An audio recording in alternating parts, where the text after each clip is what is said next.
Welcome, and find a comfortable position as we settle in for a story from the ancient world. Tonight, we are going to travel back through the centuries, not to a place of bright sunlight and clamoring crowds, but to the quiet, misty edges of a forgotten map.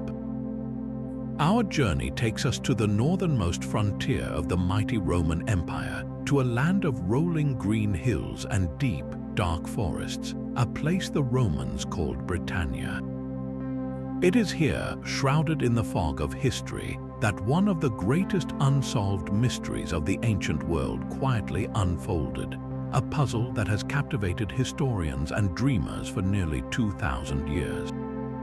This is the story of the Roman Ninth Legion, a formidable force of 5,000 professional soldiers that simply vanished. Picture, if you will, the sheer scale and power of Rome at its height. Its legions were the iron fist of an empire that stretched from the deserts of the Middle East to the rainy shores of Britain. They were an unstoppable machine, a symbol of order and permanence in a chaotic world. And among these legendary legions, the ninth, known as the Hispania, had a long and proud history, having fought under Julius Caesar himself. They were a permanent fixture in Britain for decades, their fortress a hub of military might. But then, sometime around the year 120 of the Common Era, all traces of them disappear from the official Roman records. It is as if the earth simply opened up and swallowed them whole, leaving behind no battle report, no burial site, no clear account of their final fate. They marched into the northern mists and were never seen again. This disappearance is more than just a historical footnote. It is a profound silence that invites us to wonder.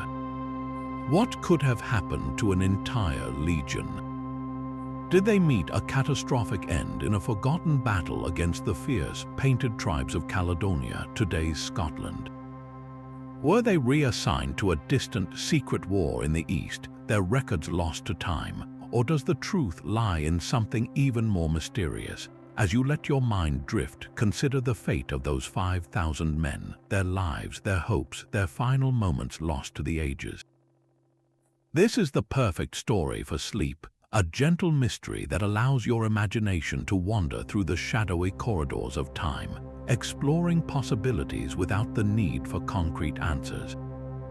So, as you close your eyes, let the weight of this ancient enigma pull you into a deeper relaxation. And together, we will explore the clues and the legends surrounding the lost Roman Ninth Legion. To understand how truly baffling the disappearance of the Ninth Legion was, we first need to appreciate the incredible institution it belonged to. The Roman army was not just a collection of soldiers, it was a masterpiece of organization and discipline, the most effective military force the ancient world had ever seen. It was the steel framework that held the vast empire together, a complex machine where every man had a place and every movement was calculated. A single legion, like the Ninth, was a self-contained city on the march, a formidable force of around 5,000 men. At its heart were the legionaries themselves, Roman citizens who signed on for 25 years of service. They were not mere fighters, they were engineers, builders, and administrators trained to conquer and then to construct. Their daily life was one of relentless drilling and unwavering order. Imagine the sight of such a unit on the move, a long, snaking column stretching for miles. At the front, scouts and cavalry screen the advance. Then come the vanguard, followed by the main body of heavily armored infantry, their segmented plate armor, the famous Lorica segmentata, gleaming even under the overcast skies of Britannia. Each man carries not only his weapons, a heavy javelin called a pilum and a short, deadly gladius sword, but also a backpack with cooking gear, a stake for building palisades, and several days' worth of rations. Behind them trundle the baggage train, carts laden with tents, siege equipment, and the legion's paychest. The sound would have been immense, the rhythmic tramp of thousands of hobnailed sandals on a dirt road, the creak of leather and wood, the lowing of oxen, and the sharp commands of centurions. These centurions were the backbone of the legion, hardened professional officers who commanded centuries of 80 men. 6 centuries made a cohort, and 10 cohorts made up the full legion, a structure that gave the Roman army its flexibility and resilience. This was not a horde, it was a precision instrument. Wherever it went, it brought Roman law, Roman roads, and Roman civilization. Its fortresses were bastions of order in untamed lands. So, for such a colossal and meticulously recorded entity to simply cease to exist is not like misplacing a set of keys. It is more akin to a modern aircraft carrier with its crew of 5,000, its advanced technology, and its strict communication protocols vanishing without a single distress call. The silence left behind is deafening. So who exactly were the men of this lost legion? The 9th, formerly known as the Legio IX Hispana, was no newly formed unit. Its roots stretched deep into Chinese letter, likely founded in the tumultuous years before the empire even existed, possibly by the great General Pompey himself around the middle of the 1st century before the Common Era. This means that by the time it arrived in Britannia, the legion could already boast a history spanning nearly 200 years, a lineage that connected its soldiers to some of the most pivotal moments in Roman history. They had fought in the epic civil wars, they had served under Julius Caesar during his grueling conquest of Gaul, and they had been part of his fateful first, though unsuccessful, invasion of Britain. The title Hispana was not merely a name, it was a battle honor, a badge of pride earned through blood and victory. It was most probably awarded for distinguished service during the long and brutal Cantabrian Wars in the mountainous north of Spain, a campaign that finally subdued the last independent tribes of the Iberian Peninsula and brought the entire region under firm Roman control. To bear such a title was to carry the legacy of those hard-fought victories. We find concrete evidence of the 9th's movement stamped into the physical remains of the empire. In the early 1st century of the Common Era, they were stationed on the Danube frontier, and tombstones from that region tell quiet stories of individual soldiers who served and died far from home. But the legion's most significant chapter began when it was transferred to Britain following the island's conquest by Emperor Claudius in the year 43. They were a cornerstone of the Roman occupation, building a massive permanent fortress at what is now York, a base from which they projected power northward. The archaeological record shows us their presence clearly, from the distinctive pottery they used to the coins that passed through their hands. For nearly 8 decades, the 9th Hispana was an integral part of the British landscape, a symbol of enduring Roman authority. This long and storied history makes their eventual disappearance all the more startling. This was not some fresh, inexperienced regiment. It was a veteran formation with a proud identity, steeped in tradition and hardened by centuries of warfare. The men who vanished were the inheritors of that legacy, a fact that deepens the mystery immeasurably. To pick up the thread of their story, we need to follow the trail of evidence they left behind, a trail that begins not in the cold mists of Britain, but under the sun of a different frontier. The 9th Legion's earliest confirmed appearance in the historical record places them along the mighty Danube River, a natural border of the empire that separated the Roman world from the vast, unknown territories of the Germanic tribes. Inscriptions on stone, carved by grieving comrades or proud families, tell us that soldiers of the 9th were stationed in the province of Pannonia, in what is now Hungary, around the beginning of the 1st century of the Common Era. These tombstones are poignant reminders of the individual lives that made up the legion. They speak of a centurion who served for decades, or a young cavalryman from Italy who fell ill far from home. This Danube posting was classic frontier duty, a life of patrols, fort maintenance, and the constant low-level tension of facing potential incursions from across the river. But the legion's destiny was not to remain on the Danube. A major turning point came with the ambitious plans of Emperor Claudius. Needing a military triumph to solidify his somewhat shaky hold on power in Rome, Claudius looked toward a legendary, almost mythical island at the very edge of the known world, Britannia. The invasion he launched in the year 43 was a massive undertaking involving 4 full legions, including the seasoned 9th Hispana. They crossed the channel and waded ashore onto unfamiliar beaches, becoming part of the formidable force that would systematically conquer the southern part of the island. The legion quickly proved its worth in the early, hard-fought campaigns. They were certainly present at the critical Battle of the Medway, a huge and chaotic engagement against the forces of the Celtic chieftains Caratacus and Togodumnus, a battle that saw Roman troops fighting ferociously across a river under a barrage of enemy chariots and sling stones. Following this victory, the 9th was given the crucial task of subduing the territories of the Midlands, pushing northward and eastward to pacify the powerful tribe known as the Brigantes. It was grueling, often thankless work, fighting in dense woodlands and across rolling hills against a foe who knew the land intimately. To secure their gains, the legionaries did what Romans did best: they built. They constructed a network of forts and marching camps, temporary homes of earth and timber that gradually evolved into more permanent stone fortresses.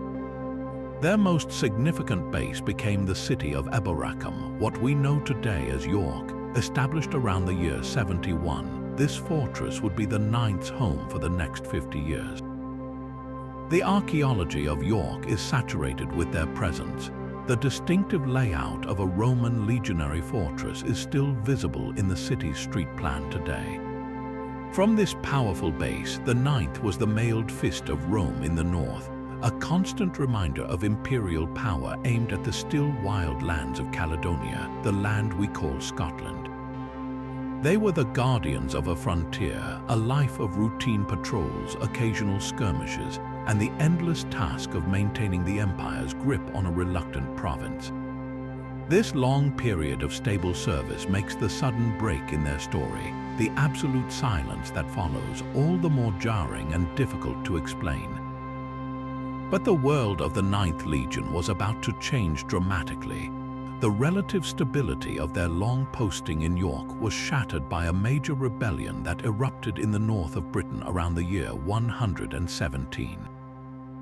The details are sparse, lost in the fog of time, but archaeological evidence points to a widespread and violent uprising, possibly among the Brigantes, the very tribe the Legion had worked so hard to control. Forts along the northern frontier show signs of being attacked and burned. It was a clear and present danger to Roman rule, a crisis that demanded a forceful response. We know the 9th was mobilized. They marched out from their fortress at York to confront the rebellion, and it is in this campaign that the Legion appears for the last time in a verifiable historical source. After this point, the 9th Hispana vanishes from the official army records, the Notitia Dignitatum, which meticulously lists all the legions and their postings for centuries. The silence that follows is profound. This brings us to the windswept, rain-lashed landscape of the empire's northernmost edge, to perhaps the most iconic Roman monument in Britain, Hadrian's Wall. Commissioned by the Emperor Hadrian, who visited Britain in the year 122, the wall was a monumental declaration of a new imperial policy. Instead of endless expansion, Rome would now consolidate, defining its borders with stark physical barriers. Hadrian's Wall was not just a fortification. It was a statement in stone and turf, a complex system of control that stretched for 80 Roman miles from the River Tyne in the east to the Solway Firth in the west. It was a bustling, militarized zone patrolled by thousands of soldiers. And it is here, in the context of this massive construction project and the heightened military alert that followed the rebellion, that the mystery of the 9th Legion truly deepens. Were they assigned to this daunting new frontier, their expertise in northern warfare crucial to its defense? Imagine the scene as you drift towards sleep, a line of stone and timber cutting across the wild, rolling hills, silhouetted against a vast, often gray sky.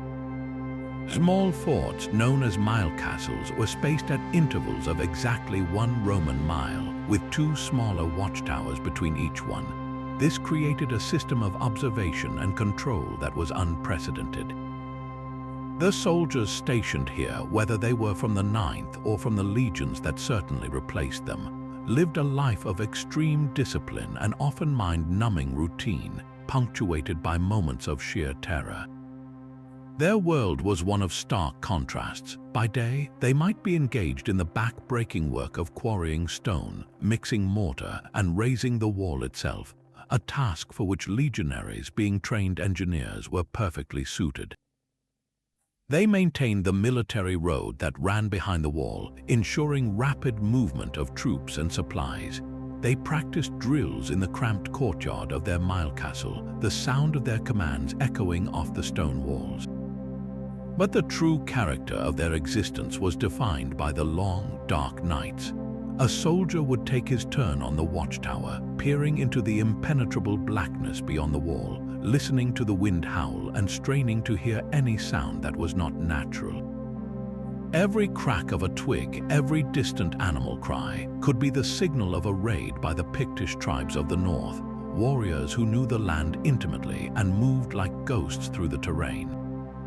The isolation was profound. These men were thousands of miles from the sunny Mediterranean climates many of them called home.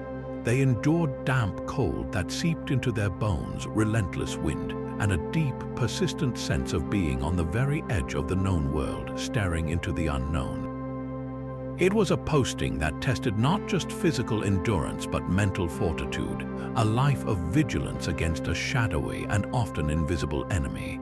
The wall was not just a barrier against tribesmen, it was a bulwark against the wilderness itself, and the soldiers who manned it were the fragile human line between Roman order and the chaos that lay beyond. And so we arrive at the last certain footprint left by the 9th Legion on the pages of history, a piece of evidence that is as solid as the stone on which it was carved. It was discovered not in some dramatic battlefield context, but in the foundations of their own home, the fortress at Eboracum. The artifact is a building inscription dated to the reign of Emperor Trajan around the year 108. It commemorates a seemingly routine piece of military administration, the reconstruction of the fortress's southern gateway.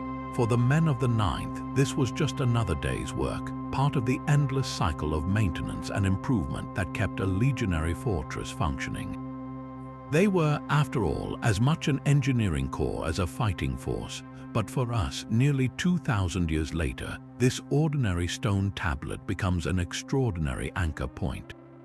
It is the final, verifiable proof that the 9th Hispana was alive, well, and actively engaged in their duties in northern Britain at the very beginning of the 2nd century. The inscription tells us they were not a legion in decline. They were building, reinforcing, and investing in their base, actions that suggest an expectation of a long and continued future at York. This makes their disappearance just over a decade later all the more abrupt and puzzling. If they had been gradually weakened by years of relentless campaigning, we might expect signs of it in the archaeological record, perhaps a failure to maintain their buildings or a reduction in the quality of their equipment. But this stone speaks of confidence and institutional strength. It is the calm before the storm, the last known photograph of the Legion intact before it stepped off the edge of the known world. The quiet, bureaucratic nature of this final piece of evidence adds a layer of poignant irony to the mystery. Their last certain act was not a heroic last stand, but an act of creation and repair, securing the very walls they would soon march away from, never to return. Yet for all the confidence etched into that stone gateway, the 9th Legion was about to step into a silence from which it would never emerge.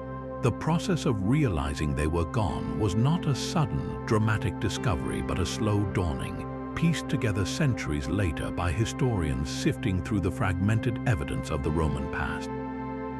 The first and most telling clue comes from one of the most important administrative documents to survive from the later Roman Empire, a record known as the Notitia Dignitatum. This was essentially a master list of all military and civil appointments throughout the empire, a bureaucratic snapshot of Roman power at a particular moment in time.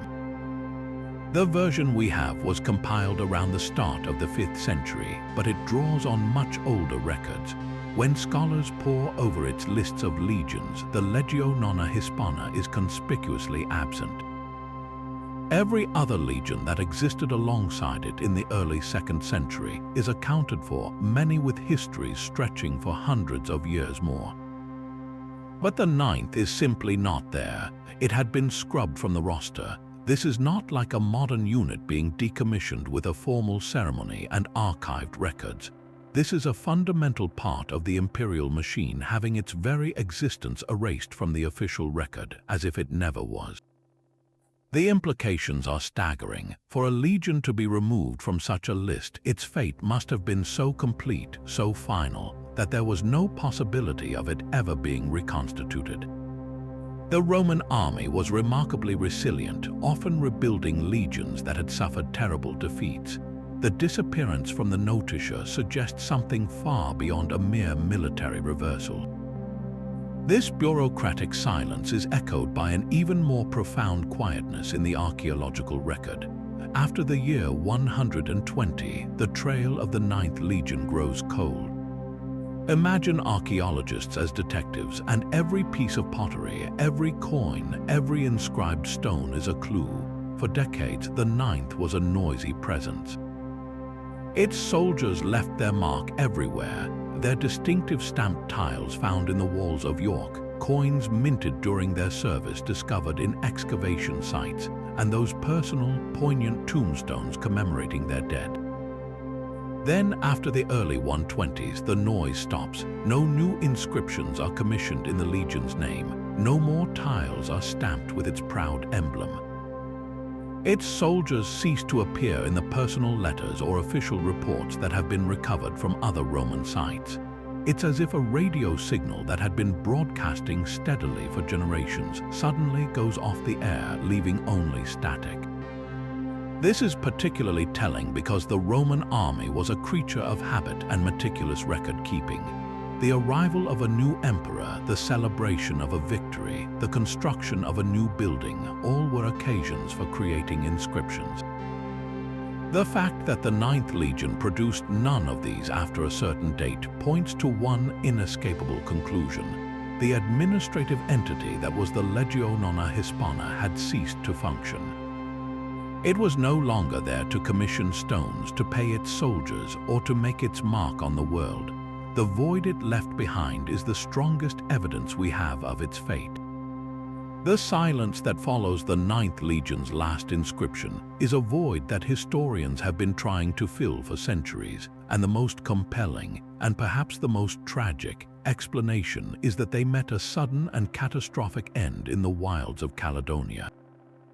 This theory of annihilation paints a picture of a perfect storm of military disaster, a scenario where Roman discipline and technology were overwhelmed by a ferocious enemy fighting on their own terms. To understand how such a thing could happen, we must leave behind the ordered world of Roman fortresses and march north, beyond Hadrian's Wall, into a landscape that was alien and deeply hostile to a Mediterranean army. Caledonia, the Roman name for what is now Scotland, was a world of dense, ancient forests, treacherous bogs that could swallow a man whole, and steep, mist-shrouded glens.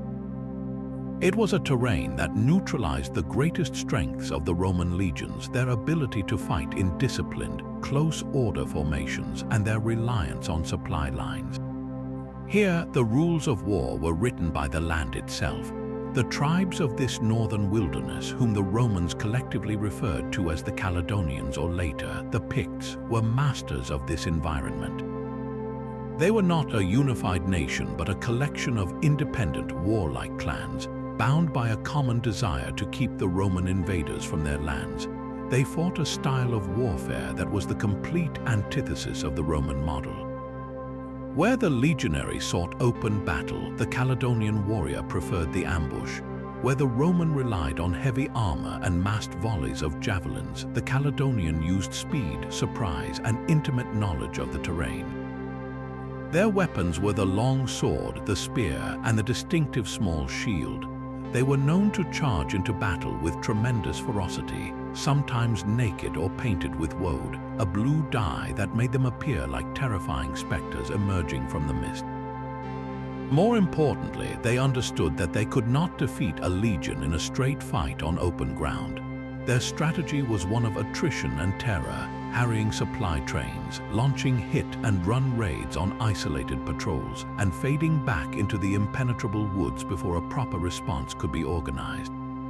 This was a grinding, debilitating form of guerrilla warfare designed to stretch the Roman nerves to breaking point. The stage for a potential disaster was set by the major rebellion that had erupted in northern Britain around the year 117. While the uprising was ultimately suppressed, it would have left the frontier region deeply unstable. The Caledonian tribes, sensing Roman vulnerability, may have seen an opportunity to strike a decisive blow. According to this theory, the 9th Legion, as the primary military force in the north, was dispatched on a punitive campaign deep into Caledonian territory. Its mission would have been to find the main enemy force, bring them to battle, and inflict a crushing defeat that would secure the border for a generation. This was a standard Roman solution to frontier problems, but for the 9th, this routine mission would have become a death march. Imagine the scene as the legion, all 5,000 men, marches into a narrowing glen, a long, vulnerable column snaking along a path between a dense forest and a steep hillside. The air is cold and damp, the mist limiting visibility to a few hundred feet. The soldiers, burdened by their 60-pound packs and armor, are tired and tense. They have been on the march for days with little sign of the enemy, only a feeling of being constantly watched. Then, without warning, a single war horn echoes through the glen. In an instant, the hillside above them erupts. Hundreds, perhaps thousands of warriors rise up from the heather, hurling a rain of javelins and sling stones down upon the tightly packed Roman ranks. There is no time to form a proper battle line. The lead elements of the column are decimated, creating a chaotic bottleneck. From the forests on the other side, more warriors charge out, screaming their battle cries, slamming into the flanks of the disorganized cohorts. The cavalry scouts, who should have been screening the advance, are probably the first to be cut down in isolated ambushes further up the trail. In such confined space, the legion's greatest advantage, its ability to maneuver as a single, cohesive unit, is utterly nullified. Individual soldiers fight and die in small, isolated groups, overwhelmed by enemies who can strike and melt away into the terrain. The centurions, the vital backbone of the legion, become prime targets picked off by skilled warriors, causing command and control to disintegrate. The battle descends into a brutal, close-quarters slaughter. There is no glorious last stand, just a gradual, bloody grinding down of a trapped army. By nightfall, the silence returns to the glen, broken only by the cries of the wounded and the victorious chants of the tribes. The Caledonians, having no use for Roman prisoners or equipment, would have stripped the dead and left their bodies to the elements. The rain would wash away the blood, and the bog would claim the evidence. Within a few seasons, the scattered bones and rusting metal would be swallowed by the peat, leaving no monument, no mass grave, just the enduring silence of the hills. This theory explains the complete and utter disappearance. There were no survivors to bring back the story, no captured standards to be displayed by the enemy. For the Roman high command, the legion didn't just suffer a defeat, it ceased to be. It was a loss so total that the only bureaucratic response was to quietly remove its name from the army lists, a silent admission of a catastrophe too painful to officially commemorate. Yet amidst this profound silence left by archaeology and official records, there is one faint, tantalizing whisper from the ancient world itself, a literary clue that has fueled the mystery for centuries. It comes from the Roman historian Cassius Dio, who wrote his monumental history of Rome nearly 100 years after the Ninth Legion disappeared. In a passage covering the reign of Emperor Hadrian, Dio makes a brief, almost offhand comment about the situation in Britain. He states that when Hadrian came to power, the Romans were having serious trouble there. Specifically, he writes that the Brigantes, the powerful northern tribe, had risen up and slain a great number of Roman soldiers. The critical detail is the timing. Dio places this event at the very beginning of Hadrian's rule, around the years 117 to 119 of the Common Era. This is precisely the window of time in which the Ninth Legion vanishes from all other evidence. Could this cryptic note be the only surviving historical record of the Legion's demise? The possibility is both compelling and deeply frustrating. On one hand, the alignment is striking. We have archaeological evidence of widespread destruction at northern forts around this exact period, confirming a major rebellion. We have the Ninth Legion, the primary force in the region, mobilized to confront it, and then we have Cassius Dio's report of a significant Roman military defeat. It fits together almost too perfectly, suggesting a narrative where the Ninth marched to suppress the Brigantes, walked into a devastating ambush or a pitched battle that went terribly wrong and was effectively wiped out. For many, this is the most logical explanation, providing a clear, if tragic, endpoint to the story. However, a good historian must also look at what the text does not say. Cassius Dio does not mention the Ninth Legion by name. He does not specify that an entire legion was lost. The phrase, "a great number of Roman soldiers," is deliberately vague. In the context of Roman warfare, the loss of even a single cohort, which was about 500 men, would have been considered a serious blow. The annihilation of a full legion of 5,000 men would have been a catastrophe of an entirely different magnitude, an event worthy of a much more detailed and dramatic description. The fact that Dio disposes of it in a single sentence is puzzling. It suggests that perhaps the losses, while heavy, were not on the scale of a complete legionary destruction. There is also the question of Dio's sources. He was writing long after the events he described, relying on earlier records that may have been incomplete or biased. His account is a summary, not an eyewitness report, and it may have simplified or condensed a more complex series of events. Perhaps the Ninth was badly mauled in this rebellion, but not completely destroyed, surviving with such heavy casualties that it was later disbanded or merged with another unit. The ambiguity of Dio's note means it can support several theories, but it confirms none of them conclusively. It is a shadow on the wall of history, hinting at a dramatic event but refusing to reveal its true shape, leaving us to wonder if this faint echo is indeed the final, mournful epitaph of the Legio IX Hispana. This theory of a catastrophic battle, while compelling in its narrative power, runs into a significant and enduring challenge: the profound and unyielding silence of the earth itself. If an entire legion was wiped out in a single, massive engagement, one would expect the landscape to bear witness, to hold onto some tangible proof of the conflict. Yet, despite over a century of meticulous archaeological investigation across the likely territories of northern Britain and southern Scotland, no definitive battlefield linked to the Ninth Legion has ever been discovered. This lack of physical evidence is a crucial piece of the puzzle, not because it disproves the battle theory, but because it deepens the mystery in a different way, forcing us to consider the complex relationship between history and the ground it's buried in. The first challenge is simply the sheer scale of the search area. Caledonia was a vast, largely unmapped wilderness. The Roman army did not march along modern highways. They followed native tracks, river valleys, and ridges, routes that have often been lost to time. A potential battle site could be anywhere across thousands of square miles of what is now rugged countryside, farmland, and even modern urban sprawl. Furthermore, the nature of ancient combat often leaves a surprisingly subtle archaeological footprint. Unlike a sustained siege at a fortress like Masada, where the evidence is concentrated and dramatic, a single-day battle, even one involving thousands of men, can be an ephemeral event. Metal objects, swords, spearheads, armor fittings are the most likely to survive, but they are also the most likely to be scavenged. In the immediate aftermath of a victory, the Caledonian tribes would have systematically stripped the field of every valuable piece of metal.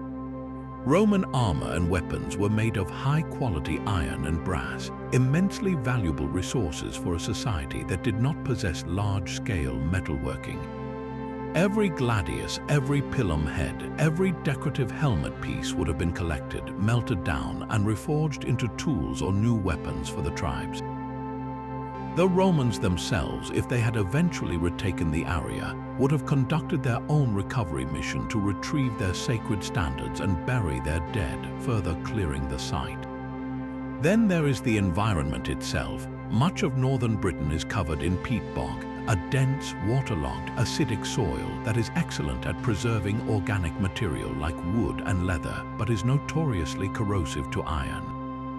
A metal object lost in a bog can, over centuries, literally dissolve, leaving behind only a faint, rust-colored stain in the soil, a stain that is easily missed without extremely careful excavation.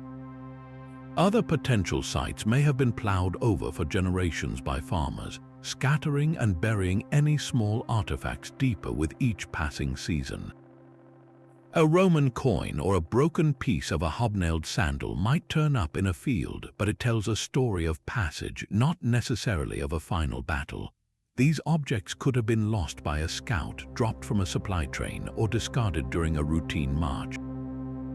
To confirm a battle, archaeologists need a concentration of evidence, a cluster of weapons, human remains showing traumatic injuries, and evidence of a defensive position or an ambush site.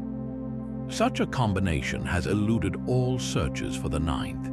This brings us to a fundamental principle in historical detective work, one that is vital to remember in this case. The absence of evidence is not evidence of absence. Just because we haven't found the battlefield does not mean the battle never happened. It simply means we haven't found it yet, or that the conditions for its preservation were not met. There are famous precedents. The location of the Battle of the Teutoburg Forest, where 3 Roman legions were annihilated in Germany in the year 9 of the Common Era, was lost for nearly 2,000 years. It was only rediscovered in the 1980s through a combination of persistent amateur archaeology and sheer luck, when a British major and a German schoolteacher began finding Roman coins in a specific area, leading to the excavation of one of the most significant Roman battlefields ever discovered. The story of the ninth could be similar. Their final resting place may still lie undisturbed beneath a Scottish forest or a farmer's field, waiting for the right combination of technology and curiosity to bring it to light. This archaeological silence, therefore, does not close the case. Instead, it opens up other, more unsettling possibilities. Perhaps the legion was not destroyed in one grand, dramatic clash, but was systematically dismantled in a series of smaller, more dispersed engagements over weeks or months, a death by 1,000 cuts that would leave no single, concentrated site to discover. Their end may have been so fragmented, so scattered across the hills and glens, that their story is written not in one mass grave, but in 1,000 unmarked, individual ones forever lost to the landscape. The ground's refusal to give up its secret forces us to keep looking, to keep wondering, and to acknowledge that some histories are written not in stone or metal, but in whispers on the wind. However, the haunting theory of a glorious, if tragic, end in the mists of Caledonia is not the only explanation vying for acceptance. Another, far less dramatic but equally plausible, scenario suggests that the fate of the Ninth Legion was not one of violent obliteration but of bureaucratic obscurity. This alternative theory proposes that the Legion was simply transferred away from Britain, reassigned to one of the Empire's many other volatile frontiers, and was later disbanded or merged out of existence during a routine military reorganization. In this version of events, the silence surrounding the ninth is not the silence of a tomb, but the silence of misplaced paperwork and the gradual erosion of institutional memory. The Roman Empire was a sprawling entity, constantly juggling military resources to address fires that flared up across its vast borders. A crisis on the Danube could necessitate pulling legions from Spain. An uprising in Judea might require reinforcements from the Rhine. The movement of entire legions was a complex but not uncommon undertaking. The Ninth, as a veteran unit with extensive experience in fighting tough, irregular opponents in northern Britain, would have been a prime candidate for redeployment to another troublesome sector. The most likely destinations would have been the Germanic frontier along the Rhine River or a return to the Danube region, both areas that experienced significant unrest during the early 2nd century. Emperor Hadrian, who succeeded Trajan, was known as a consolidator, more focused on securing existing borders than expanding them. It is entirely consistent with his policies that he would have shuffled military assets to shore up the empire's defenses where they were most needed. The Ninth Legion could have been quietly pulled from its base at York, marched south to a port, and shipped to the continent, their departure so routine that it warranted little special mention in the British records. The key to this theory lies in understanding what happened to a legion after such a transfer, especially if it suffered heavy casualties. Legions were not indestructible. They could be worn down to a shadow of their former strength through years of hard campaigning, disease, and desertion. If the Ninth was indeed mauled in the British Rebellion of 117, it might have been transferred not as a full-strength unit but as a weakened formation. The Roman army had procedures for this. A legion that had become too depleted to function effectively on its own could be officially disbanded, its remaining soldiers distributed as reinforcements to other units. Alternatively, it could be merged with another under-strength legion to form a new composite unit. This process, known as conjunctio, did happen, though it was relatively rare. There is a tantalizing, though highly debated, piece of evidence that points in this direction. A later Roman document mentions a legion called the 6th Victrix, which was stationed in Britain for centuries after the 9th's disappearance. Some scholars have suggested that the 6th Victrix might have been formed from the remnants of the 9th, perhaps merged with another legion's survivors. If true, the 9th didn't vanish. It was simply given a new number and a new identity, its proud history absorbed into another formation. This theory of transfer and dissolution elegantly explains the most puzzling aspect of the mystery, the complete absence of the 9th from the later army list. If the legion had been annihilated in battle, it would have been a monumental disgrace, but it might also have been commemorated. The loss of 3 legions in the Teutoburg forest was a national trauma that was never forgotten. But if the 9th was disbanded for administrative reasons because it was no longer combat effective, its erasure from the records was a simple, clinical act of bureaucracy. There was no great story to tell, no heroic last stand to memorialize. It was merely a line item that was crossed off a ledger. The Roman military machine was pragmatic above all else. A unit that could no longer serve its purpose was terminated, and its history was allowed to fade away. The soldiers themselves would have been reassigned, their loyalties transferred, and over time, the specific identity of the Legio IX Hispana would have been forgotten by all but a few historians. Its disappearance in this light becomes not a mystery of violence, but a quiet casualty of imperial efficiency, a testament to the fact that sometimes things are not lost in a blaze of glory, but simply fade away in the relentless march of administrative progress. But what if the fate of the 9th Legion was not sealed in the damp, green hills of Britain at all?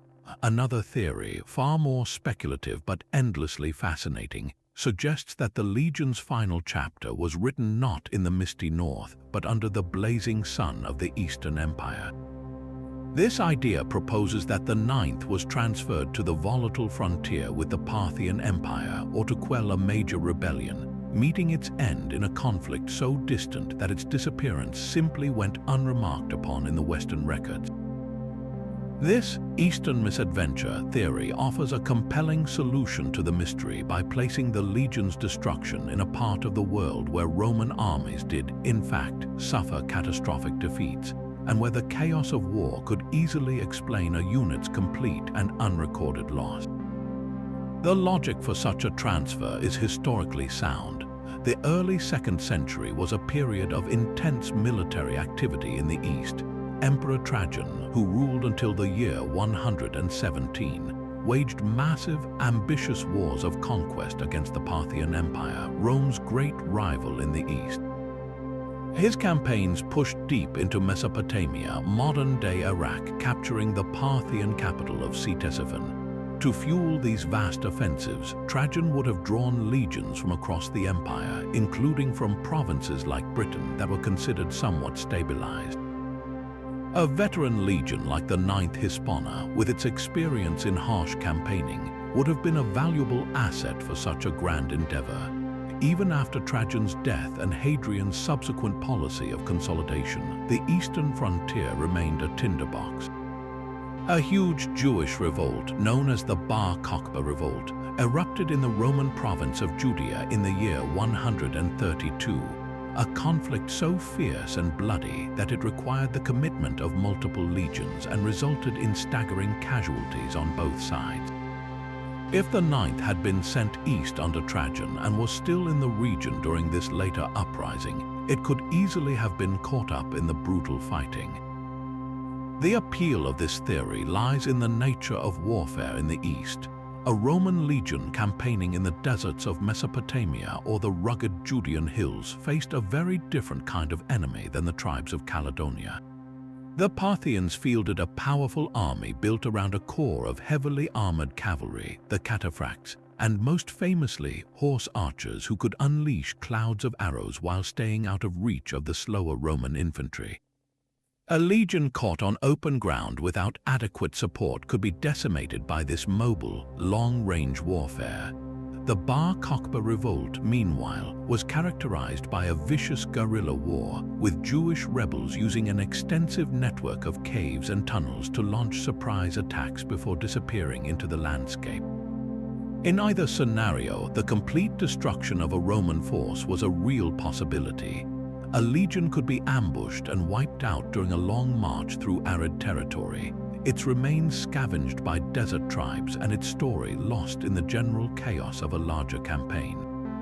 A defeat in such a remote theater of war might not have been reported with the same urgency or accuracy as a disaster on a more familiar frontier like the Rhine or in Britain. Furthermore, the vast distance involved helps explain the silence in the Western sources. News traveled slowly in the ancient world. A report of a legion's loss in Mesopotamia might take months to reach Rome, and its details could become garbled or minimized by officials wishing to downplay a setback. For a provincial governor in Britain, the transfer of the Ninth to the east would have been an administrative footnote.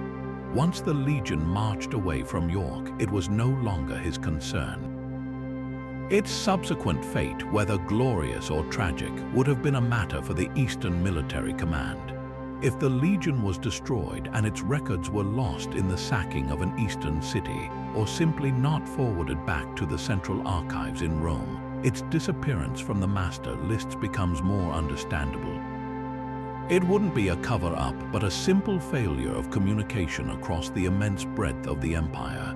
However, this tantalizing theory faces a significant, and some would say fatal, challenge: a complete lack of direct evidence. No Roman historian mentions the Ninth Legion fighting in the east during this period. While the historical record for Trajan's Parthian War and the Bar Kokhba Revolt is fragmentary, the movement of legions was a major logistical event that usually left some trace.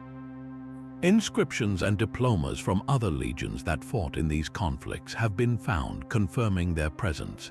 The Ninth's name is conspicuously absent from all such Eastern records. There is no tombstone of a soldier from the Ninth Hispana discovered in Judea or Syria. no building inscription crediting them with constructing a fort on the Euphrates. This evidentiary void is a powerful argument against the theory. Proponents counter that the absence of evidence is not evidence of absence, especially for an era with such spotty documentation. They argue that a legion that was transferred and then quickly destroyed might have left no physical trace in its new posting. Yet, for most mainstream historians, the case for an Eastern demise remains in the realm of intriguing speculation, a what-if scenario that captures the imagination but lacks the concrete proof needed to rewrite the history books.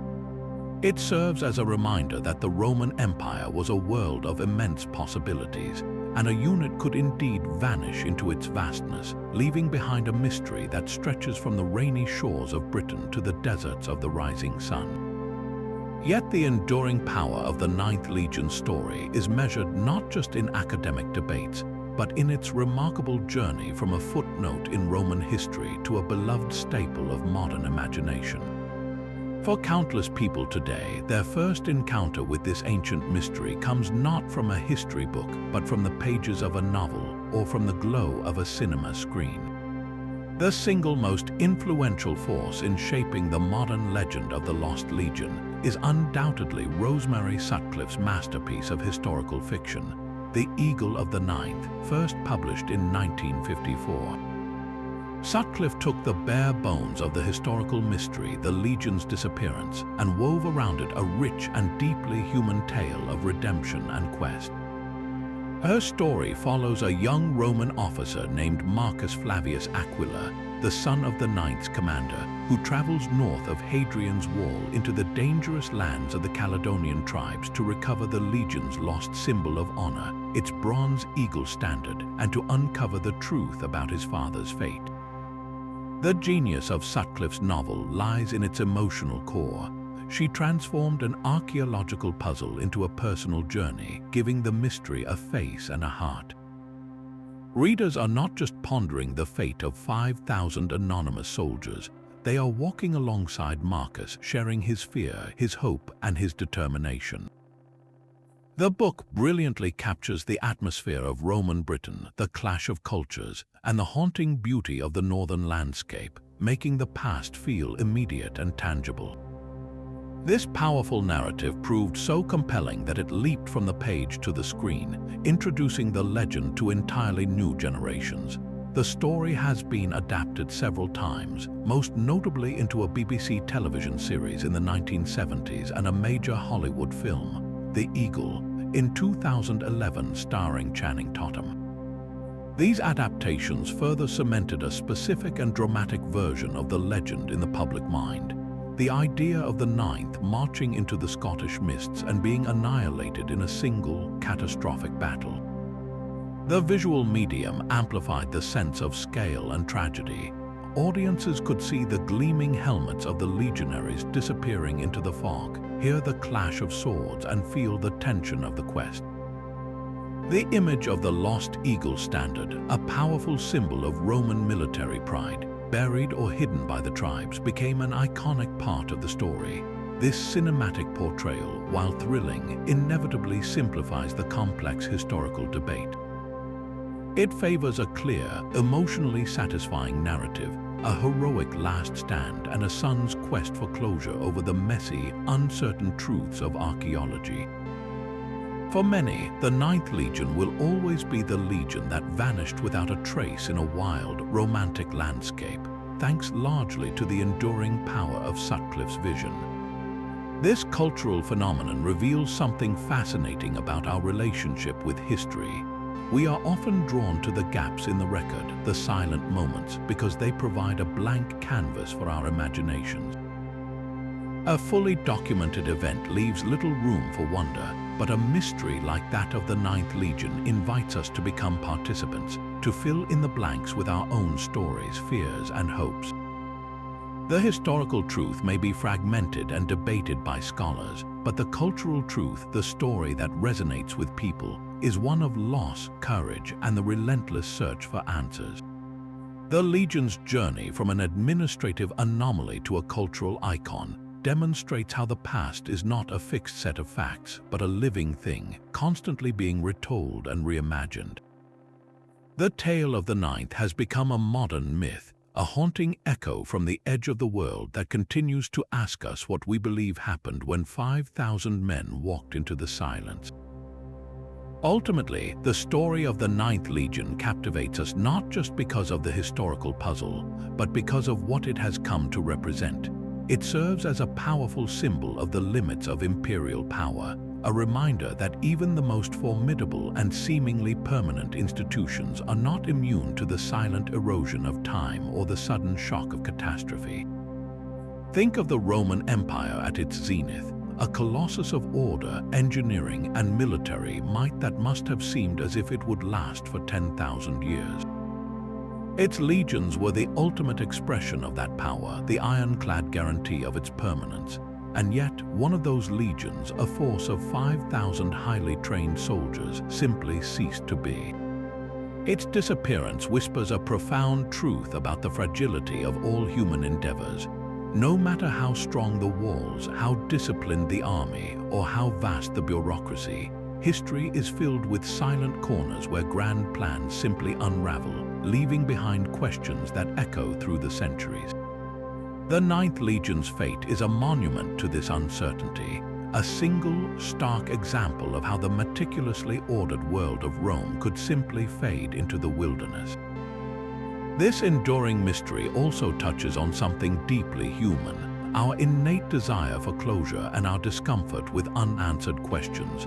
We are storytelling creatures wired to seek patterns and endings. A clear conclusion, even a tragic one, provides a sense of resolution. The mystery of the Ninth denies us that comfort. It leaves us suspended in a state of wonder, forcing us to confront the fact that some stories from the past are simply incomplete. Their final pages are missing, lost to time. This lack of a definitive answer is what makes the legend so perfect for the quiet, reflective moments before sleep.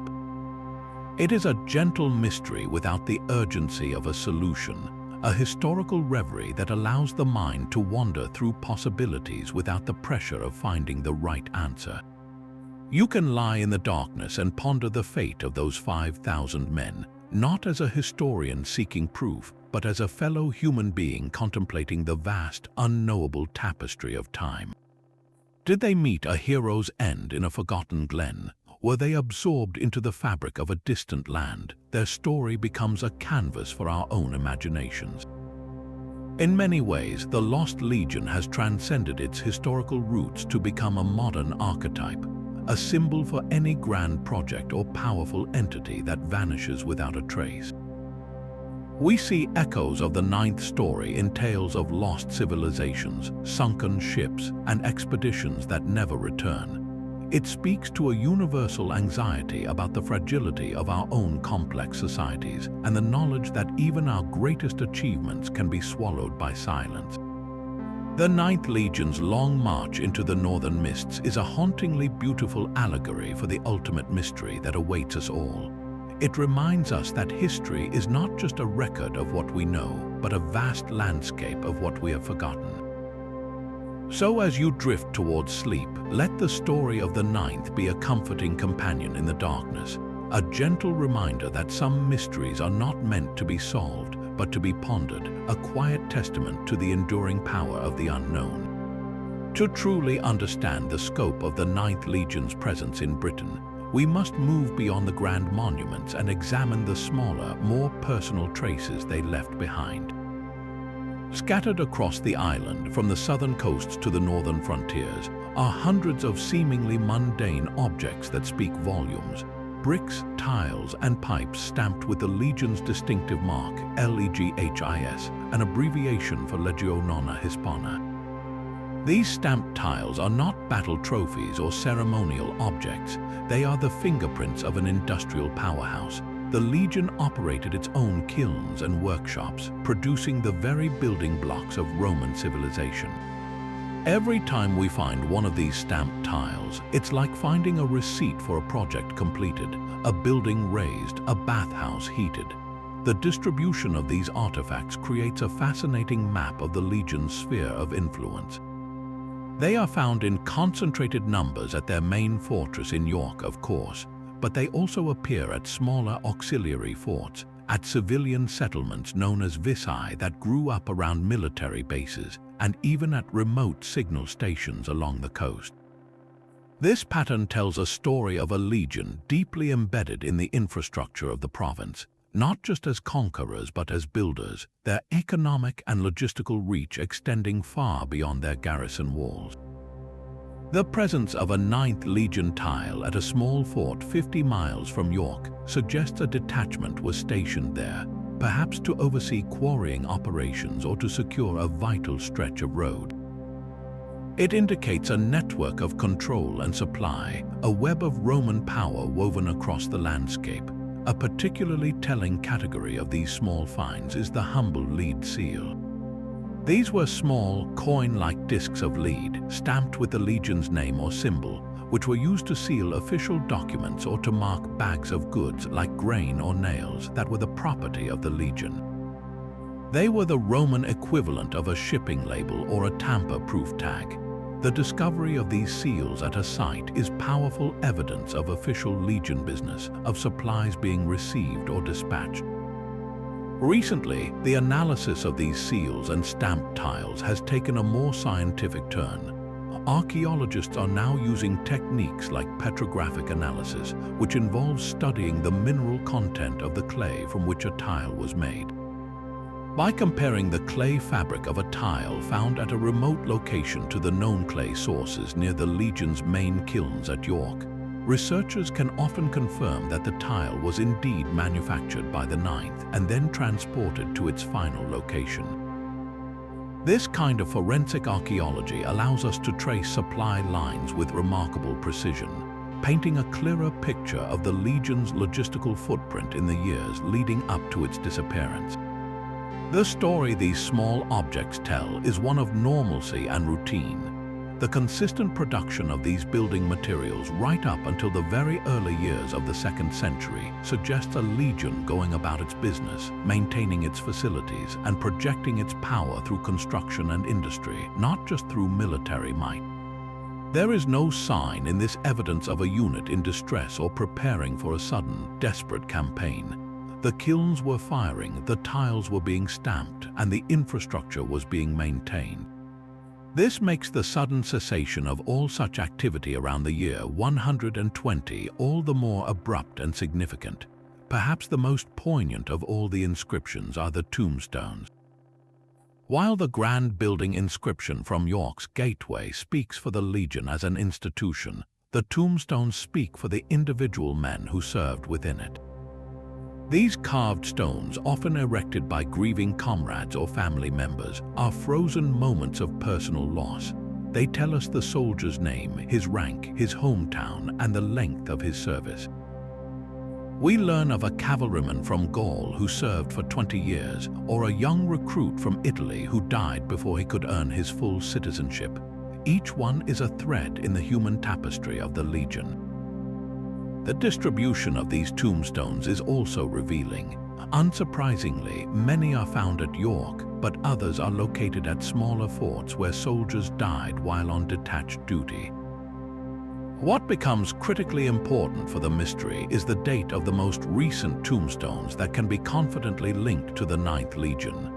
To date, no tombstone for a soldier of the 9th Hispana has been discovered that can be dated with any certainty after the first few years of the 110s. This creates a stark and somber timeline. The building inscription from 108 shows the Legion intact and active. A handful of later tombstones might take us to around 115 or 116.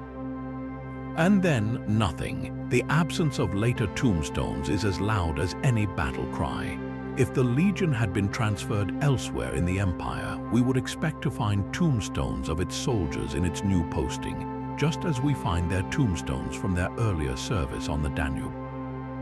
If it had been disbanded through a long, slow process of attrition, we might expect a trickle of later tombstones as the last veterans died of old age. The complete and utter cessation of these personal memorials after a certain point strongly suggests that the Legion, as a community of men, met a sudden and collective end. The flow of individual lives was not gradually redirected, it was severed. To truly understand the context in which the Ninth Legion vanished, we must turn our attention to the man who held ultimate responsibility for the province of Britain during this critical period, the governor Quintus Pompeius Falco. His arrival in Britain, likely around the year 118, placed him at the center of the storm. A Roman governor was far more than just a political administrator. He was the supreme military commander, the emperor's direct representative, and his career was a delicate balance of military success and political savvy. Falco's own life story, pieced together from inscriptions and fragmentary historical references, provides a fascinating and often overlooked perspective on the crisis that may have consumed the Ninth Legion. Falco was a seasoned and reliable official, a member of the senatorial class whose career path had been meticulously carved through years of loyal service. Before coming to Britain, he had already governed the province of Lycia et Pamphylia in Asia Minor and had served as a legionary commander, giving him invaluable military experience. He was exactly the kind of steady hand Emperor Hadrian would have wanted in charge of a troubled province. An inscription from the city of Eclanum in Italy, which details the highlights of Falco's long career, tells us that he was awarded military decorations for his service in the Dacian Wars under Emperor Trajan. This was not a bureaucrat, this was a man who had proven his courage and competence on the battlefield. His appointment to Britain, a province known for its fierce tribes and difficult terrain, was a sign that Rome recognized the seriousness of the situation there. He wasn't being sent to a peaceful posting for a quiet retirement. He was being dispatched to confront a significant military challenge. So what do the records of his governorship tell us? The evidence is sparse, as it so often is for this era, but it points unequivocally to a period of intense conflict. The same career inscription from Eclanum states that Falco was made governor of the province of Britain, and there he restored discipline. The phrase "restored discipline" is a classic, understated piece of Roman bureaucratic language that almost certainly masks a major military campaign. In the context of the Roman army, discipline was not just about punishing soldiers for infractions. It referred to the overall order, morale, and combat effectiveness of the forces. For discipline to need restoring, it implies that it had broken down, most likely due to a serious military setback, such as a significant defeat or a widespread rebellion that had shaken the army's confidence. This aligns perfectly with the archaeological evidence of burned forts and the historical note from Cassius Dio about the Brigantes uprising. Falco's primary task would have been to reassert Roman control, and that meant taking the offensive. This is where the fate of the Ninth Legion becomes intrinsically linked to Falco's mission. As the governor and commander-in-chief, he would have had the authority to deploy the legions under his command as he saw fit. The Ninth, stationed at York in the heart of the troubled North, would have been his most readily available and powerful instrument for striking back at the rebels. It is almost inconceivable that Falco would not have used them. The strategic logic would have been straightforward. March the 9th, perhaps reinforced by auxiliary units, into the territory of the rebellious Brigantes, find their main force and defeat them decisively to deter any further challenges to Roman authority. This was standard Roman counterinsurgency doctrine. Yet, if the theory of the legion's annihilation is correct, this seemingly logical military operation ended in catastrophe. The intriguing question is what Falco's own career can tell us about the scale of that potential catastrophe. If an entire legion under his command had been wiped out, it would have been a monumental disaster, a stain on his record that could have ended his political life. Roman history is filled with examples of generals who were disgraced or even forced to take their own lives after suffering severe defeats. So, what happened to Quintus Pompeius Falco? After his term in Britain, he went on to have a remarkably successful career. He later served as governor of the important province of Asia, one of the most prestigious posts a senator could hold, and he lived to a ripe old age, honored and respected. This subsequent success is a crucial piece of the puzzle. It suggests that whatever happened in Britain during his governorship, the outcome was not perceived in Rome as a catastrophic failure on his part. This does not rule out the destruction of the Ninth, but it does complicate the picture. Perhaps the loss was spun as a tragic but heroic sacrifice in a necessary war, with Falco ultimately praised for stabilizing the province in the aftermath. Alternatively, it lends weight to the theory that the legion was not destroyed in one fell swoop, but was so severely depleted over the course of his campaigns that it was later disbanded quietly, a military reorganization rather than a shameful defeat.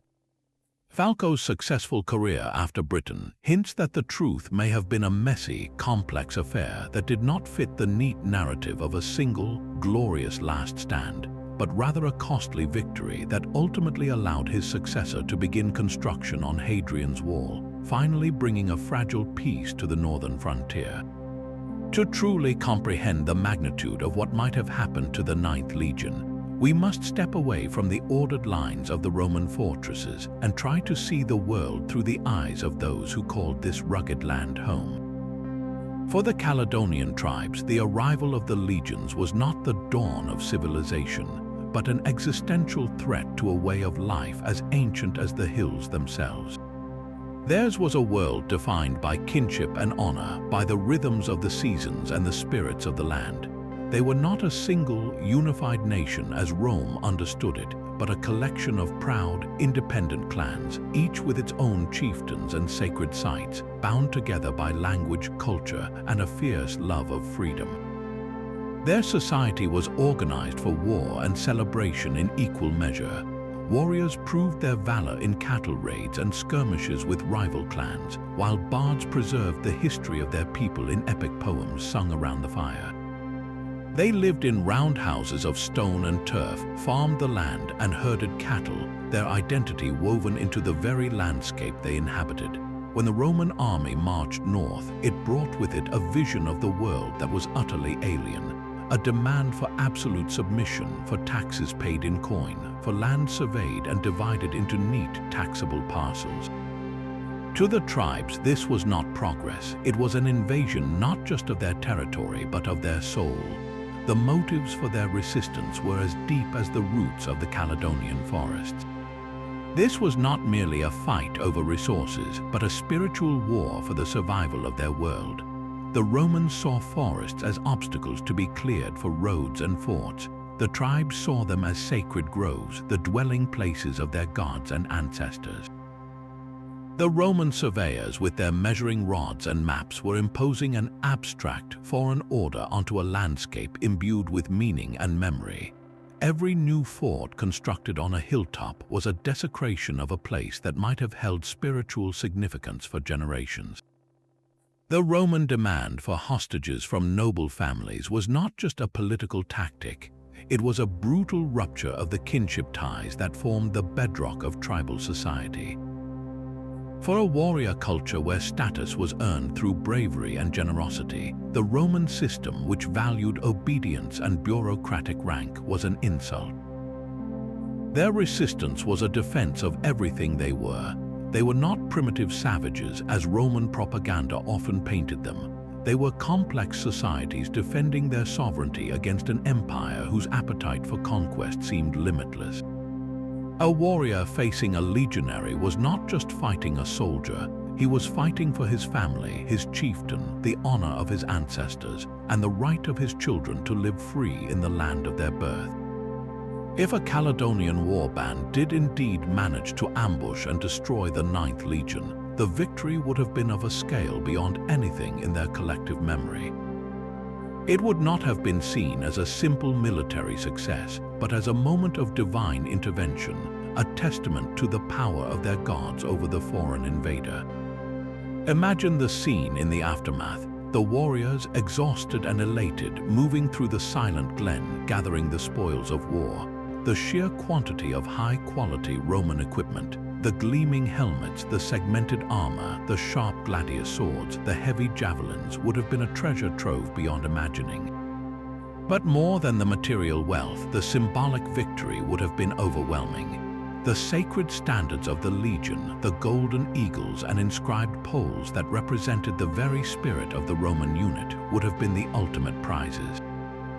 To capture these was to capture the soul of the enemy, a humiliation from which Rome might never recover.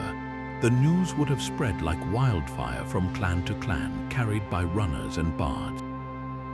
The victory would have been celebrated for nights on end, with feasting and storytelling that would cement the event into the very foundation of their oral history. This is the crucial and often overlooked dimension of the mystery.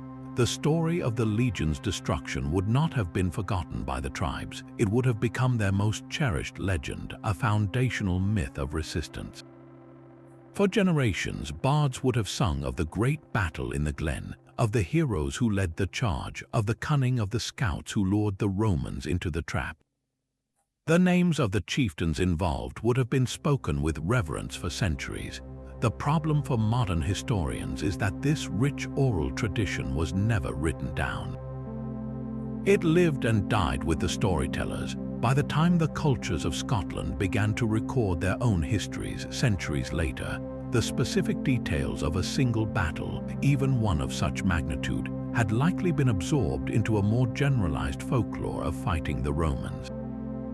The victory over the Ninth may have become the historical kernel for later legends of battles against other legions, or for mythical figures who defended the land from invaders. The silence in the Roman record is matched by a different kind of silence in the native, one not an absence of memory, but the gradual fading of a spoken story that was never committed to parchment.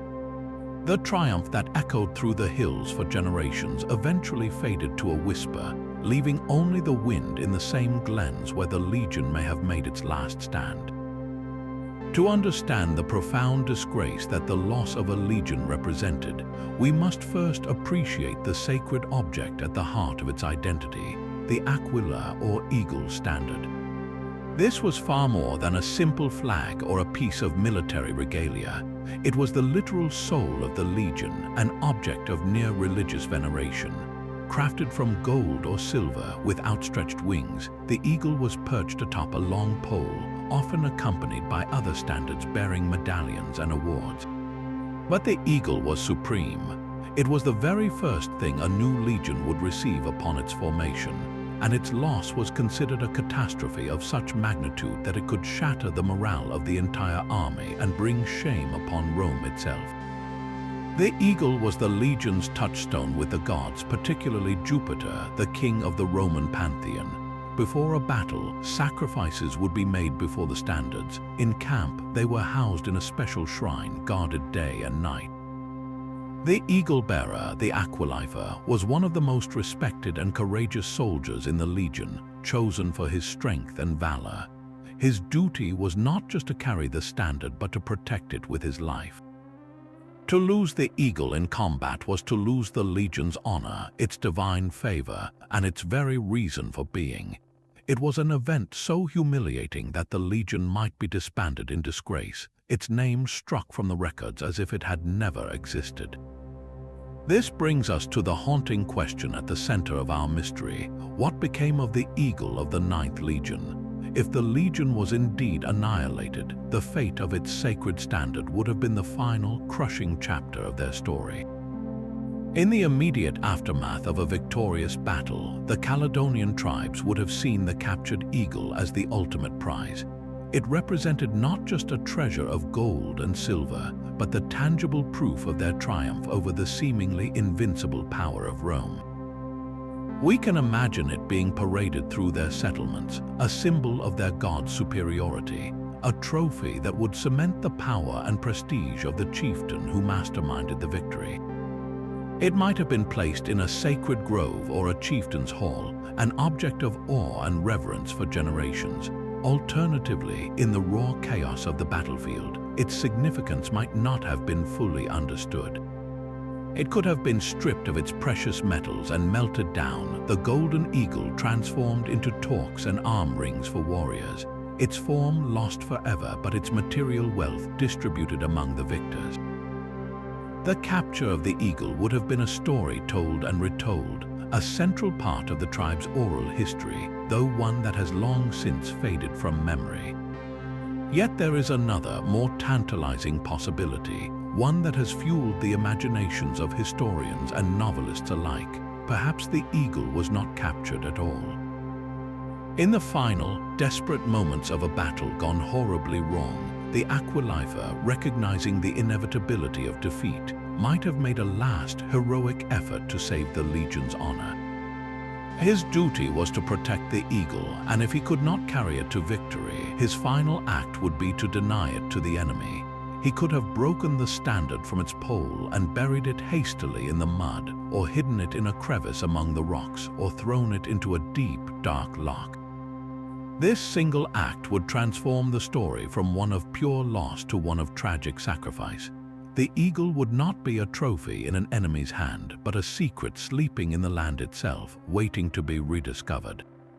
This idea holds a powerful romantic appeal, suggesting that even in defeat, the soul of the legion was preserved, its honor safeguarded by the last brave act of its standard-bearer. It is this very notion that lies at the heart of Rosemary Sutcliffe's The Eagle of the Ninth, where the quest to recover the lost eagle becomes a journey of personal and historical redemption. The historical precedent for such an event is both dramatic and instructive. The most famous parallel is the disaster in the Teutoburg forest in the year 9 of the Common Era, where 3 entire legions under the command of Publius Quinctilius Varus were ambushed and destroyed by a Germanic alliance led by Arminius. The loss of 3 eagles was a national trauma for Rome, a wound to the empire's pride that was never forgotten. The Emperor Augustus was said to have wandered his palace crying out, "Varus, give me back my legions." For decades, the lost eagles were a symbol of Roman shame. Then, years later, the future Emperor Germanicus launched a massive campaign into Germania and, in a stunning turn of events, managed to recover 2 of the 3 lost standards. The propaganda value of this recovery was immense. It was portrayed as avenging the disgrace and restoring the honor of Rome. This historical episode shows us just how important these objects were. The recovery of an eagle could redeem a military disaster. It also sets a poignant contrast for the 9th Legion. For the eagles of Varus's legions, there was a reckoning, a recovery. For the eagle of the 9th Hispana, there was only silence. No Roman general ever marched north to reclaim it. No triumphant news of its recovery ever reached Rome. This enduring silence is perhaps the most compelling evidence that the fate of the legion was so complete, so total, that there was no hope of ever finding the standard, or even of confirming exactly where and how it was lost. The eagle of the 9th, unlike those of the Teutoburg forest, passed forever into the realm of legend, its fate inseparable from the fate of the 5,000 men who carried it into the northern mists. While the story of the 9th Legion stands as the most captivating disappearance in Roman military history, it is important to recognize that it was not the only legion to vanish from the records. Placing its fate in a wider context helps us understand that the Roman army, for all its legendary discipline, was not immune to catastrophic losses. The most direct parallel is the case of the Legio IX Hispana, or the 22nd Dietarian Legion. Unlike the 9th, whose origins were purely Roman, the 22nd had a unique beginning. It was originally raised by a client king in Galatia, in modern-day Turkey, before being incorporated into the Roman army as a full legion. For centuries, it was stationed in the province of Egypt, its presence clearly documented at the great fortress of Nicopolis near Alexandria. Then, much like the 9th, it simply disappears from all known records sometime in the middle of the 2nd century. The most widely accepted theory is that the 22nd was destroyed during the massive Bar Kokhba revolt in Judea, which raged from 132 to 136 of the Common Era. This was a ferocious, large-scale conflict, and the loss of a legion in such a brutal guerrilla war is entirely plausible. The parallel is striking: two proud legions, each with a long history, ceasing to exist within a few decades of each other. Yet, the mystery of the 22nd lacks the geographical and atmospheric drama of the 9th. Its disappearance is tied to a well-documented, if terrible, conflict in a known location, making it a historical tragedy rather than an enduring romantic mystery. There is no equivalent of the Scottish Mists or Hadrian's Wall. The story of the 22nd is one of a unit likely consumed in the harsh, sun-baked hills of Judea. To gain an even deeper perspective, we can look to the most famous and well-documented example of a legionary catastrophe: the loss of 3 legions in the Teutoburg forest. In the year 9 of the Common Era, the 17th, 18th, and 19th legions, under the command of Publius Quinctilius Varus, were lured into a devastating ambush by a Germanic alliance led by Arminius. The result was a complete and utter annihilation. This event provides a clear blueprint for how an entire legion, or in this case 3, could be wiped from the map. The archaeological evidence from the battlefield at Calchris in Germany is overwhelming, revealing a site of slaughter where thousands of Romans were killed and their equipment looted. The key difference between Teutoburg and the fate of the 9th Legion is one of clarity. Teutoburg was a known, immediate, and profound shock to the Roman world. The Emperor Augustus was said to have mourned for months, crying out, "Quintili ver legions red," which means, "Varus, give me back my legions." The disaster was so severe that it permanently halted Roman expansion east of the Rhine. The legions were never reconstituted. Their numbers, 17, 18, and 19, were forever retired from the Roman army roster as a mark of respect and shame. This known outcome highlights what makes the 9th story so unique. With Teutoburg, we have a historical account, an identified battlefield, and a clear political aftermath. The mystery is not if the legions were destroyed, but the precise details of how. For the 9th, we lack all of that. There is no ancient historian who explicitly records its destruction, no certain battlefield, and its number was not retired with the same solemnity. The 9th's disappearance is a quiet, unresolved question mark, whereas Teutoburg is a loud, definitive exclamation point. This comparative view actually deepens the intrigue surrounding the 9th Hispana. Other legions that vanish from history generally do so for reasons we can more easily reconstruct. Some, like those lost at Teutoburg, were clearly destroyed in a major recorded battle. Others may have been disbanded by an emperor for political reasons, such as legions that had supported a failed usurper. The case of the 22nd Tertariana, while not as clear-cut as Teutoburg, is still strongly linked to a specific, documented conflict. The 9th Legion stands apart because it occupies a strange middle ground. It was not lost in the early, expansionist days of the empire like the legions of Varus, nor does it clearly appear in the records of a later, well-known war. Its disappearance occurs during a period of consolidation under Hadrian, in a province that was largely considered pacified, albeit with a restless northern frontier. The evidence is frustratingly ambiguous, allowing for multiple compelling theories but confirming none.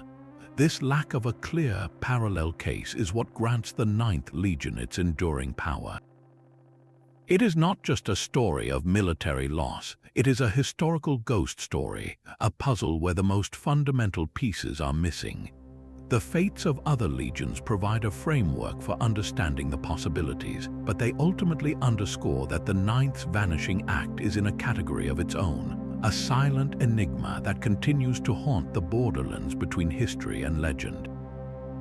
The enduring silence of the earth has not gone unchallenged. For over a century, a dedicated cadre of archaeologists, historians, and passionate amateur sleuths has been engaged in a quiet, determined quest to find the one piece of evidence that could solve the mystery. the lost battlefield of the Ninth Legion. This is not a search for a single artifact, but for an entire landscape of conflict, a place where the ground itself might still hold the echoes of that final, desperate struggle. The challenge is immense, akin to finding a needle in a haystack the size of a county, but the allure of answering one of Britain's greatest historical riddles has proven irresistible. The search often begins not with high-tech gadgets, but with the most fundamental tool of the field archaeologist, field walking. This method involves teams of volunteers walking systematically across plowed fields in a grid pattern, their eyes scanning the ground for any sign of human activity. After a rain, when the soil is washed clean, the chance of spotting a tiny artifact increases. They are looking for the smoking gun of a battle, a concentration of metal objects. A single Roman coin might indicate a trader's route or a lost possession, but a scatter of lead-sling bullets, iron arrowheads, fragments of hobnailed sandals, and most tellingly, pieces of broken Roman military equipment like armor hinges or sword fittings would signal something far more violent. These small finds are the whispers of the past, and when they cluster together, they can point investigators toward a potential site. Many of these promising locations are in the Scottish borders and further north, areas known to have been beyond Roman control and rich in native hill forts, which were likely centers of resistance. One particularly compelling area of focus has been around the lands of the Brigantes tribe in northern England, where the rebellion that likely drew out the Ninth Legion was centered. Here, the rolling hills and hidden valleys provide perfect terrain for an ambush, and local legends sometimes speak of ancient, large-scale battles, though separating historical fact from folklore is a delicate art. When a promising area is identified through field walking or historical research, modern technology comes into play to peer beneath the surface without lifting a single shovel.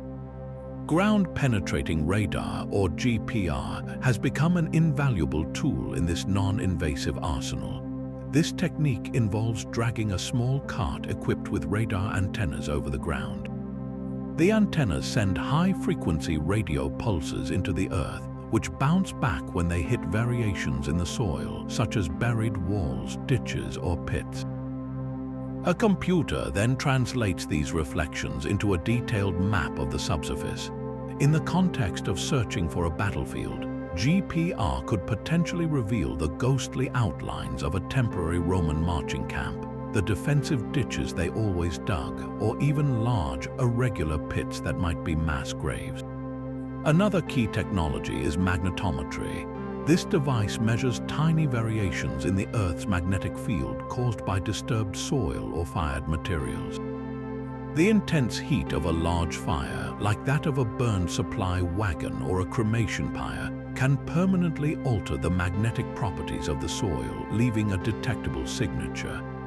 Similarly, the presence of large quantities of iron, even if it has rusted away to a stain, can create a magnetic anomaly. By scanning a field with a magnetometer, archaeologists can create a detailed map of these invisible features, highlighting areas of past human activity that warrant excavation. Despite these sophisticated tools, the search continues to be fraught with difficulty. The nature of the hypothesized battle, a swift, brutal ambush followed by thorough looting, means the archaeological footprint would be faint.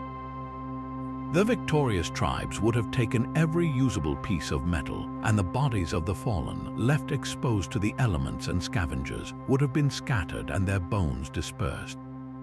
Unlike a fortified site that was occupied for decades, a battlefield is an event, a single, traumatic moment in time. Its evidence is ephemeral. Furthermore, the romantic image of a lost battle in a remote highland glen may be misleading. If the Ninth was destroyed, it might have happened much closer to the Roman frontier, on land that has been intensively farmed for centuries, scattering and burying any artifacts deep beneath the topsoil. Each year, new leads emerge. A metal detectorist might uncover a Roman cavalry helmet in a Scottish river, sparking a flurry of excitement and renewed investigation. But without the crucial context of a battlefield, the concentrated debris of combat, such spectacular finds remain intriguing puzzles rather than conclusive proof. The persistence of the search, decade after decade, speaks to the powerful hold the legend has on our imagination. It is driven by the belief that the truth is still out there, waiting to be found. The discovery of the Teutoburg Forest battlefield in the 1980s serves as a beacon of hope, a reminder that even the most lost sites can be rediscovered. For those who walk the fields with their eyes to the ground, or who guide the GPR cart across a promising hillside, the goal is more than just academic. It is about granting a form of closure to a 2,000-year-old story, about uncovering a pivotal moment in the history of Roman Britain, and about finally giving a voice to the 5,000 men who marched into the silence. The quest itself is a testament to our desire to connect with the past, to solve its greatest puzzles, and to ensure that even the lost are not entirely forgotten. Imagine for a moment the slow, chilling realization dawning on the Roman high command in Britain. First, there would be an unsettling silence. A routine dispatch from the 9th Legion's fortress at York would fail to arrive.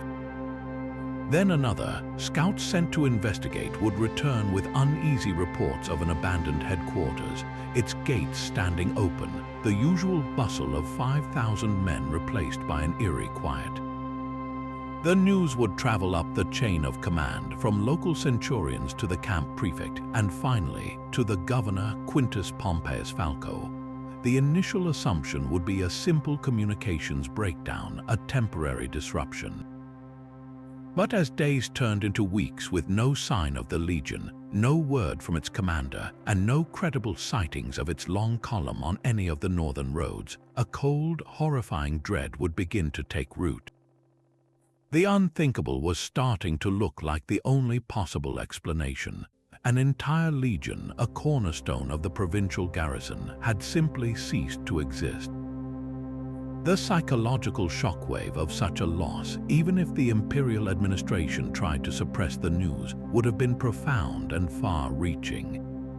In the tightly knit world of the Roman army, news traveled fast through the ranks, carried by traders, soldiers transferring between units, and the ever-present military gossip. The rumor of the 9th's disappearance would have spread like a contagion through the other 3 legions stationed in Britain and the dozens of auxiliary units. For the common soldier stationed at a lonely outpost on the edge of the empire, the story would have been terrifying. If the mighty 9th Hispana, a legion with a battle honor stretching back to Julius Caesar, could be wiped out, what hope did a small fort with a few hundred men have? Morale, the fragile glue that held the army together, would have plummeted. A deep-seated anxiety would have replaced the usual confident swagger of the Roman soldier. Every strange sound in the forest at night, every shadow moving on a distant hill, would be interpreted as a sign of the vast, unseen horde that had devoured their comrade. The fear would not have been of a named enemy, but of the unknown, of the faceless power of the northern wilderness that had demonstrated it could swallow a Roman army whole. This atmosphere of fear would have had very real, tangible consequences for the security of the province. The Roman hold on northern Britain was always tenuous, a delicate balance of military presence and negotiated alliances with local chieftains. The mysterious vanishing of the 9th would have shattered that balance overnight. To the tribes who had reluctantly accepted Roman rule, it was a clear signal that the invincibility of Rome was a myth. It might have emboldened previously neutral tribes to reconsider their allegiance, sensing a moment of profound weakness.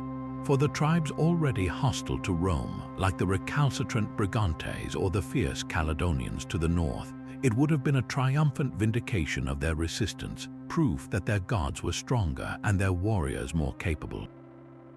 The frontier would have become electrically charged with tension.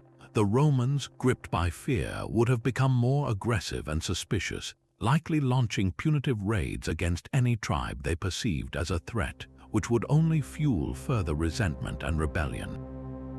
The native tribes, sensing Roman panic, would have grown bolder in their attacks on supply lines and isolated patrols.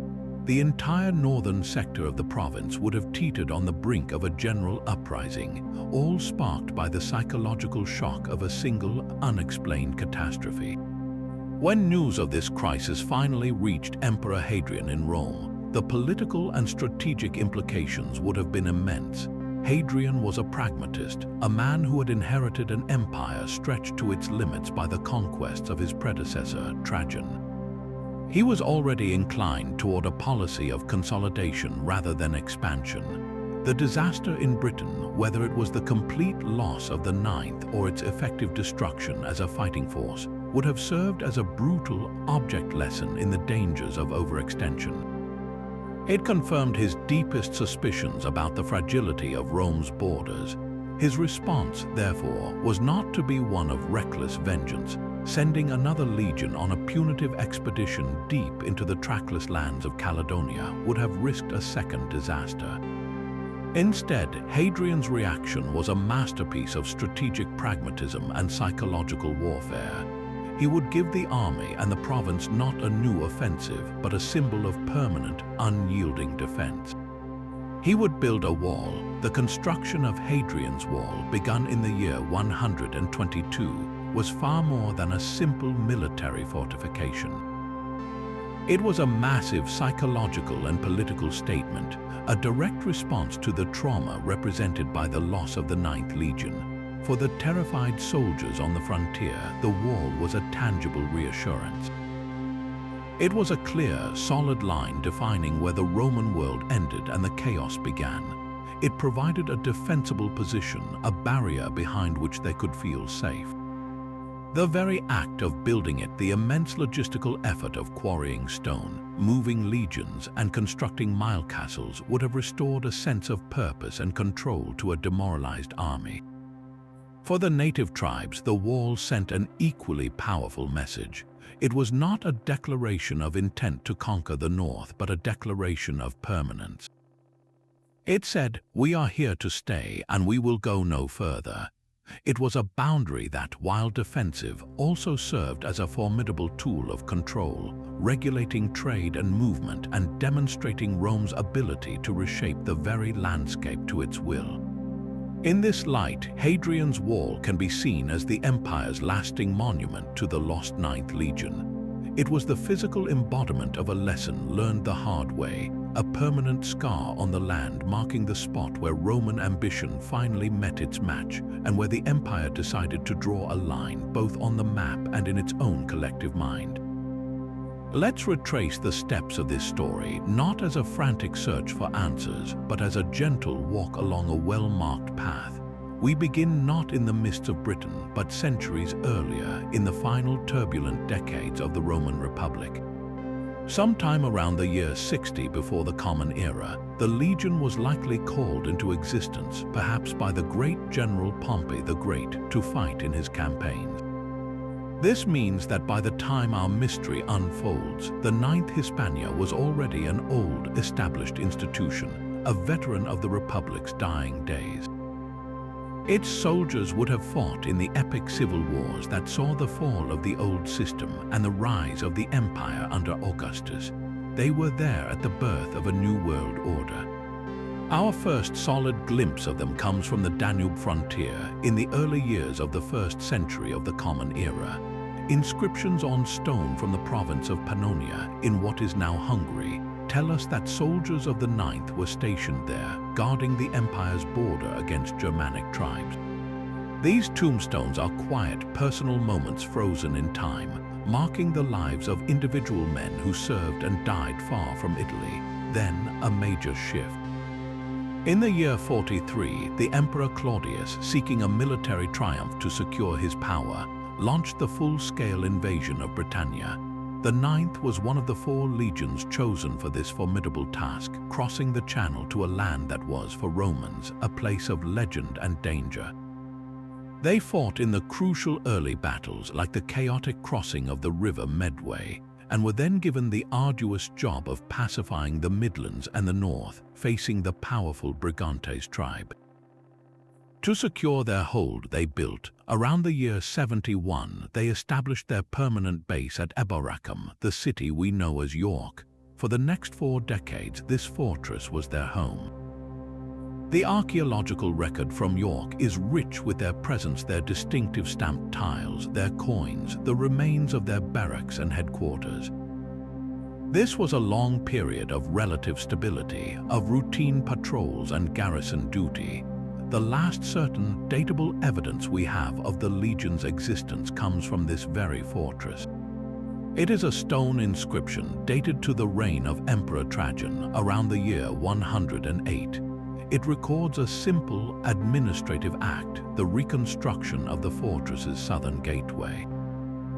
It is a testament to normalcy, to a legion going about the business of maintaining its home, fully expecting a future there. Then the timeline becomes quiet. Sometime after this inscription, likely around the year 117, a serious rebellion erupted among the Brigantes in the north. Forts were burned. The 9th Legion, as the primary force in the region, would have marched out from York to confront this threat, and after this point, the thread of evidence simply ends. By the year 120, when the Emperor Hadrian arrives in Britain and orders the construction of his Great Wall, the 9th Hispania is no longer listed among the legions of the province. Its name has vanished from the army rolls. The long, steady narrative of its service, stretching back nearly 200 years, concludes not with a final chapter, but with a sudden, profound silence, a gap in the record that has echoed through the centuries. And so we find ourselves, after this long journey through history and speculation, facing not a conclusion but an open door. The enduring power of the 9th Legion story lies precisely in this absence of a final answer. In a world that often demands certainty and clear-cut resolutions, this ancient mystery offers a different kind of gift, the freedom to wonder. The incomplete historical record, the silent archaeology, the ambiguous clues, these are not frustrating dead ends, but rather an invitation. They ask us to become active participants in the story, to lean into the silence and listen for the echoes of our own imagination. This is not a puzzle to be solved with frantic urgency, but a landscape to be explored with a curious and gentle mind. The very fact that we can debate multiple theories, each with its own compelling logic and poignant outcome, enriches the tale far beyond what a single, documented fact ever could. It transforms the Legion from a mere historical entity into a timeless symbol of all that is lost and waiting to be found, not necessarily in the ground, but within ourselves. This state of open-ended contemplation is perhaps the perfect mindset for drifting into sleep. Throughout the day, our minds are often occupied with solving problems, meeting deadlines, and seeking definitive answers. We crave resolution and control, but here, as you lie in the quiet darkness, the story of the 9th Legion invites you to release that need for certainty. There is no pressure to find the right answer, no test to pass. Instead, you can simply let the possibilities wash over you. Picture the Legion marching into the Caledonian mists, not with a sense of dread for their unknown fate, but with a sense of peaceful acceptance. Imagine the standard-bearer making his choice, the tribes celebrating their hard-won victory, or the Legion sailing east to a new destiny. Each scenario is a path your mind can wander down without a map, following the trail of imagination rather than evidence. This gentle, meandering thought process is a form of mental release, a way to untether the brain from its daily anchors and allow it to float freely in the vast sea of what might have been. The mystery of the 9th, in its unresolved beauty, serves as a gentle metaphor for the larger uncertainties we all face. Just as we cannot know the precise fate of those 5,000 men, our own futures are similarly unwritten, filled with possibilities both bright and shadowed. The story reminds us that it is okay not to have all the answers, that some questions are meant to linger, adding depth and meaning to our existence. Embracing this uncertainty can be a profoundly calming experience. It encourages a shift from a mindset of problem solving to one of acceptance and wonder. As you relax deeper, let the fate of the Legion become a mirror for your own release of the day's tensions. The worries and questions that seemed so pressing can, like the Legion itself, be allowed to fade into the background, becoming part of a larger, more peaceful tapestry. The silence that surrounds the ninth is not an empty silence, but a fertile one, rich with potential and devoid of pressure. It is a space where history and dream converge, offering not an ending, but a peaceful, unbroken continuation. And now, as we approach the very edge of this story, where history gives way entirely to the quiet of the night, let your mind drift away from the grand theories and the scholarly debates. Let it travel instead to a more intimate place, to the individual lives that made up the great machine of the Legion. Think not of 5,000 soldiers, but of one. A young man, perhaps barely 20 years old, recruited from the sun-drenched hills of Italy or the olive groves of Hispania. He joined the Legion seeking adventure, a steady wage, the promise of Roman citizenship after 25 years of service. He carried with him the memory of his family, the scent of home, a small amulet for good luck tucked into his tunic. He learned to march until his feet were raw, to raise a rampart from raw earth, to stand shoulder to shoulder with his comrades in the Testudo formation, a living fortress. He knew the biting cold of a British winter, so different from the warmth of the South, and the peculiar taste of the local beer. He dreamed of the day he would return home with his savings, a veteran, a man of respect. For him, the Ninth Legion was not a historical mystery. It was his entire world, his family, his future. And then, one day, that future simply ended, not with a grand finale, but with a silence that swallowed his hopes, his name, and his story completely. As you sink deeper into relaxation, picture the landscape they knew so well, not as a map, but as a living, breathing presence. Imagine the heavy, grey mist that rolls in from the North Sea, clinging to the damp, green hills and settling in the deep river valleys. It's a mist that muffles sound, softening the tramp of marching feet and blurring the edges of the world. You can almost feel the cool, moist air on your skin and smell the rich, peaty scent of the earth after a rain. See the ancient oak forests, their branches draped in moss, creating a canopy so thick that the daylight struggles to reach the forest floor, a world of deep shadows and dappled light.